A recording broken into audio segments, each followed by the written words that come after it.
好，今日帶大家嚟長記度食午餐，門口都貼咗啲優惠嘅嘢，睇下。入到嚟個環境唔錯，好有古色嘅感覺。時間可能尚早，仲冇乜人。望下個餐牌先，睇下有啲咩嘢食啊。佢有午餐啦，有啲煲仔飯，必食小食，招牌嘅粥啦，湯粉湯麵、腸粉炒粉麵，樣樣有啲啲。跟住有啲炒餸啦，有肉類啊、炒菜啊，有啲主食啊、甜品同埋嘢飲。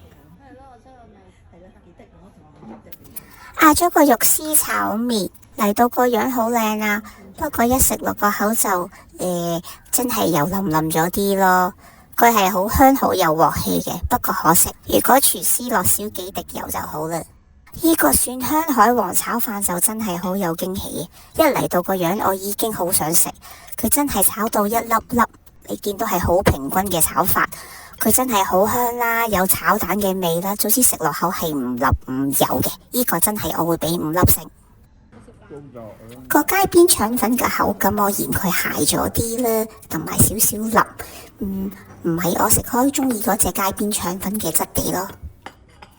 乾炒牛河又係好有鑊氣啊，不過又係偏油咯，所以真係廚師唔使咁客氣嘅，擺咁多油。但係佢個牛肉就真係炒得好腍嘅。